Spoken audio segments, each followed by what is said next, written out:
বেয়া কথা ওলালে আৰু পোৱালি ক'ত যাই আছা? জিমত যাই আছোঁ। কি কৰিবি এই বন্ধৰ দিনা?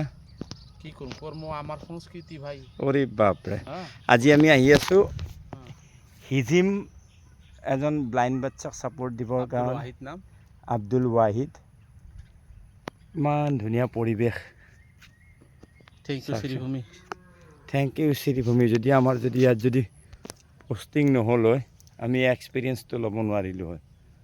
জীৱনৰ এটা ভাল অভিজ্ঞতা শ্ৰীভূমিত, সুন্দৰ অভিজ্ঞতা, এটা ভাল একদম পথাৰৰ মাজে মাজে কেঁচা ৰাস্তা, ইণ্টেৰিয়াৰ এৰিয়া যাক কয়, কোনো গাড়ী নাই। এতিয়ালৈ আমি 1.5 কিলোমিটাৰ খোজকাঢ়িলোঁ গৰমত।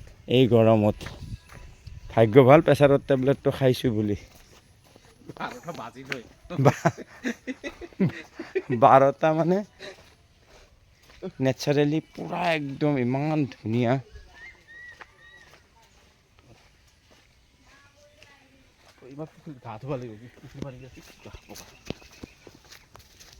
আৰু যে কিমান আৰু মোটামুটি 1.5 কিলোমিটাৰমান যাব আছে। বন্ধৰ দিনত ঘৰত বহি থকাতকৈ এটলিষ্ট ব্লাইণ্ড বাচ্চাটোক অকণমান হেল্প কৰিলে। আপুনি কিন্তু ইয়াতে টুকটুকিৰ বেপাৰটো কৰিব পাৰে। হা, ছাইড বিজনেছ হ'ব ন?